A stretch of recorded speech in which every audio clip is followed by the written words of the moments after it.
It is difficult not to howl at the moon, frankly. That's what I felt like doing when I saw your piece. I wanted to howl in rage.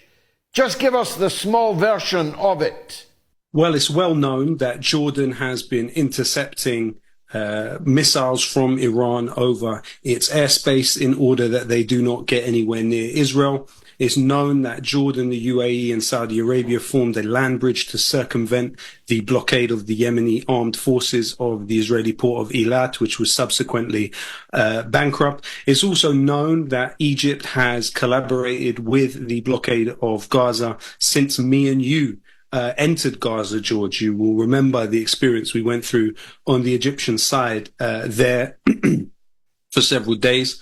And of course, what else Egypt has done is in the early days of the genocide, Ibrahim Arjani, a businessman very close to Abdel Fattah al-Sisi, was essentially extorting the population of Gaza and charging them ridiculous amounts of money, making millions of dollars every day in extortion money to get them out of the Gaza Strip, away from the genocide.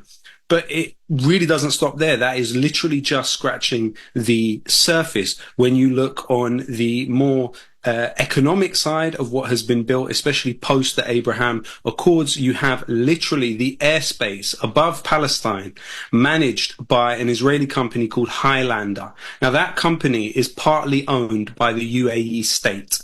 The UAE has a state-owned arms company called Edge Group, which is a part owner of Highlander Aviation.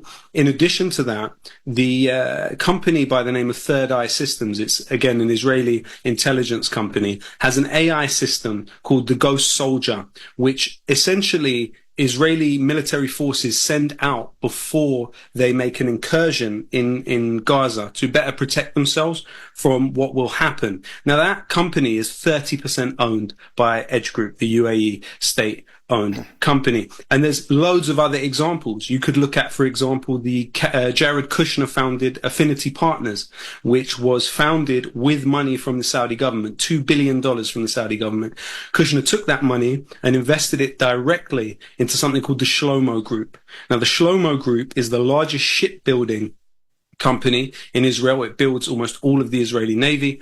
In addition to that, the Shlomo Group equipped the Shaudag unit of the Israeli military, which carried out the Al-Shifa hospital raid, which killed many people and led to doctors being abducted for very long periods of time, and one even being killed, raped to death, in fact, in Sidi Tayman, the well-known Israeli prison camp. On top of that, the organization, the Affinity Partners, which is backed not only by the Saudis, but also Qatari money, UAE money as well. This organization is partly an owner of Phoenix Holdings, another Israeli company, which is one of the top shareholders in Elbit Systems. That's Israel's largest arms company, 2 million shares in Elbit Systems. And really, it doesn't stop there. When you look at the Turkish example, you have someone by the name of Ahmed Zollu, who's a close friend of Erdogan.